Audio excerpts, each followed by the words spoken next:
무기 이야기. 해양 분쟁 시대 약자의 무기, 모두의 무기로.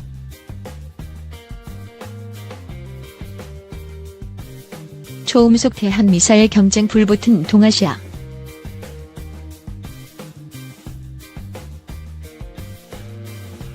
음속 3에서 10배로 항공모함 전단 유격.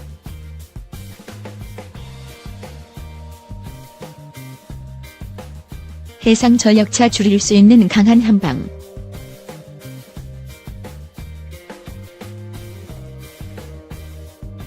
러중대만 이어 1년 말 생산 예정.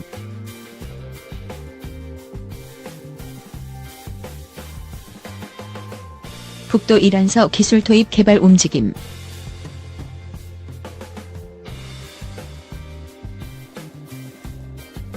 한국은 2020년까지 실전 배치 목표.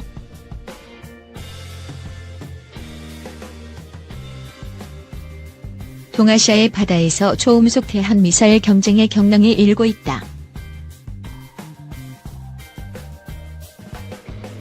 기존 운영국가인 러시아와 중국, 대만에 이어 일본이 올해 말부터 생산을 시작할 예정이다.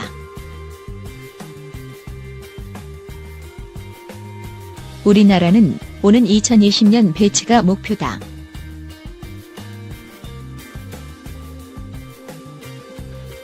군사기술 선진국인 미국이나 유럽이 아직은 생산에 나서지 않은 상황이어서 동아시아는 세계에서 유일하게 초음속 대한미사일이 자웅을 겨루는 지역으로 변모할 것으로 전망된다.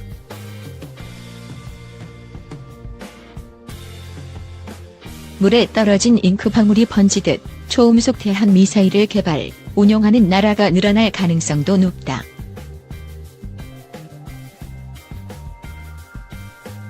일 순위 후보는 베트남.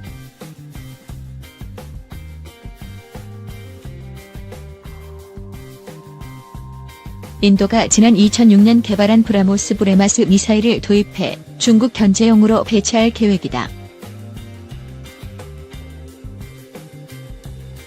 인도와 앙숙 관계인 파키스탄, 중동과 걸프 해역에서 독자적 군사력 구축을 위해 방산 투자에 적극적인 이란도 음속을 넘는 대한미사일 개발에 주력하고 있다.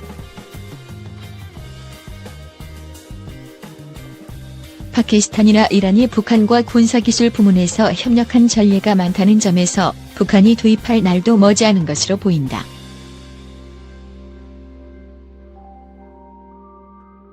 동아시아에서 점호한 초음속 대한미사일 개발과 배치 경쟁이 남중국해, 인도양, 페르시아해를 지나 다시금 극동으로 되돌아오는 모양새다.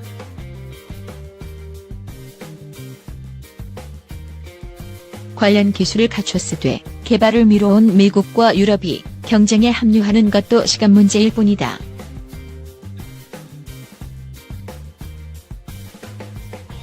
전 세계가 초음속 대한미사일 경쟁이라는 열전에 뛰어들고 있는 셈이다.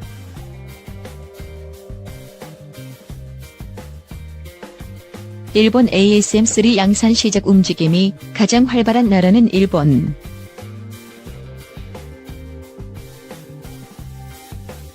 이르면 올해 말부터 양산에 들어간다.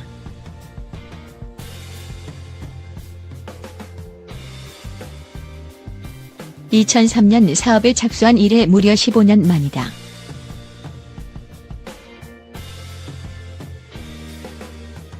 긴 개발 기간과 시험 발사 15회를 거쳤다는 점을 감안하면 신뢰성을 확보한 것으로 평가된다.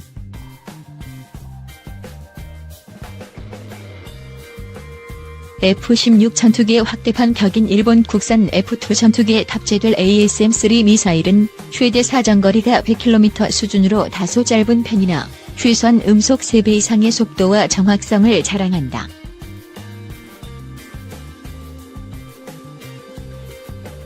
일본은 짧은 사거리를 미국제 대한미사일 도입으로 보완할 계획이다.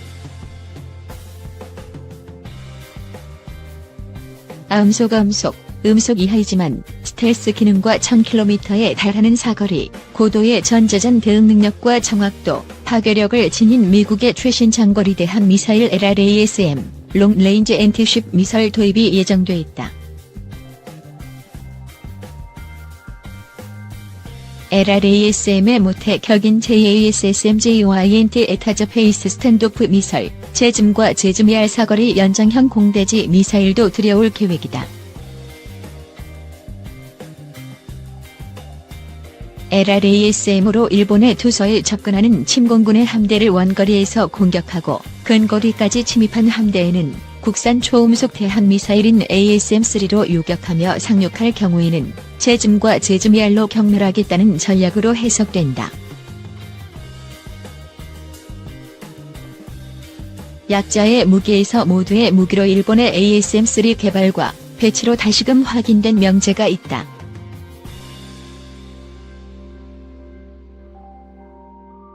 초음속 대한미사일은 상대적 약자의 선택이라는 것이다.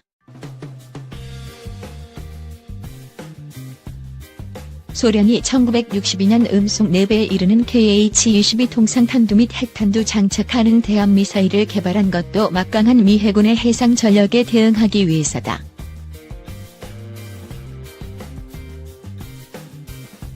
중국은 미국, 러시아에 맞서기 위해 1990년대 말부터 최근까지 YJ-응격, 잉지-83, YJ-12, YJ-18, CX-1 등 초음속 대한미사일과 초음속 대함순항 미사일을 잇따라 선보였다.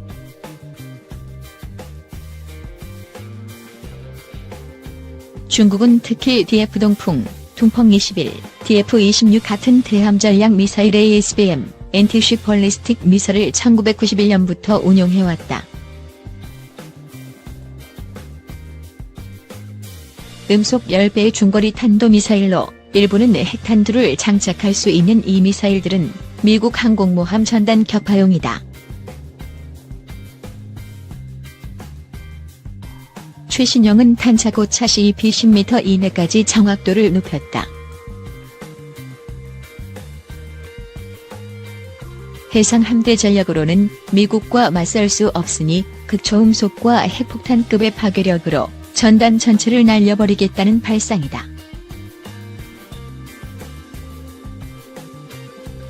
중국과 도서 영유권 분쟁을 벌이고 있는 베트남이 초음속 대한미사일을 도입하는 것도 대만이 슝펑웅풍 3 미사일을 2006년부터 전략화한 것도 같은 맥락이다. 전력 차이가 압도적인 상황에서 한 방을 갖겠다는 의도다. 초음속 넘어 극초음속으로 진화 일본이 초음속 대한미사일을 비롯한 각종 미사일로 무장하는 이유도 비슷하다. 항공모함과 자체 개발한 이지-3 등을 대거 배치하는 중국의 위협에 대응하기 위해서다.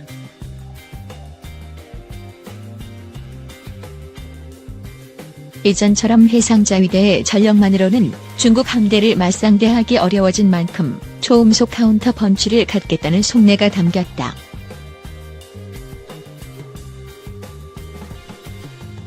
군사적 측면에서 일본으로서는 자연스러운 선택으로 볼 수 있다. 미국은 여전히 아음속이라도 정확한 타격을 선호해 보잉과 로키드 마틴, 레이시온 등이 제안하는 차기 대한미사일이 전부 아음속이지만 다른 계획도 없지 않다. 함대 방공 및 고고도 탄도탄 요격용인 SM-6 미사일 음속 3.5배를 대한미사일로 전용할 수 있다는 것이다.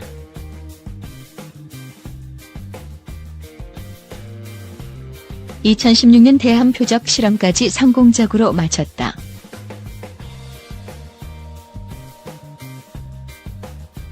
미국은 당장 필요하면 전용이 가능하고 언제든 초음속 대한미사일을 생산할 수 있는 기술력을 갖고 있다. 유럽도 최근 들어 여기에 눈을 돌렸다.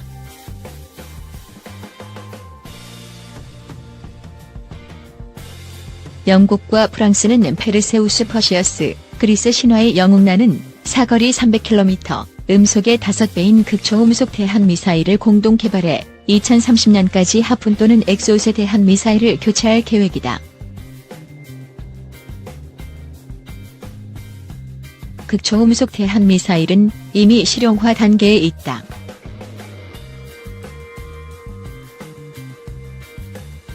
러시아는 음속의 5에서 6배인 지리콘자컨 대함 미사일 최대 사거리 1000km의 속도를 음속 8배로 끌어올려 전력화에 들어갔다.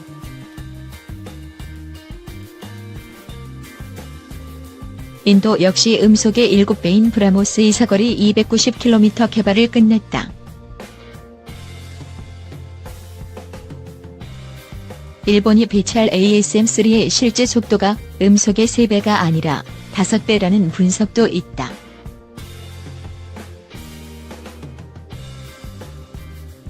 베일 속의 한국 초음속 대함 미사일 우리도 개발을 거의 마친 상태다.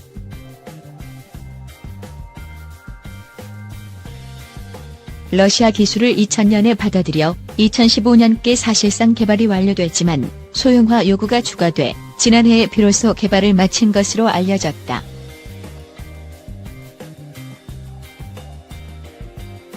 다만 구체적인 성능은 여전히 베일에 쌓여 있다.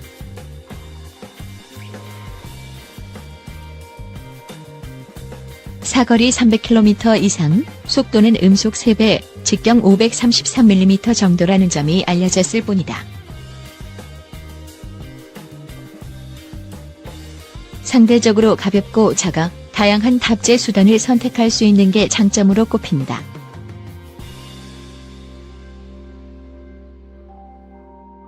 개발 과정에서 고급 기술을 다수 확보하는 덤도 얻었다.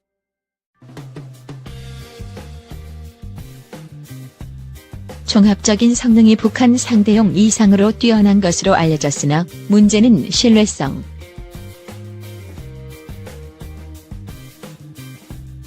오랫동안 시험 발사를 실시해온 일본과 대조적이다.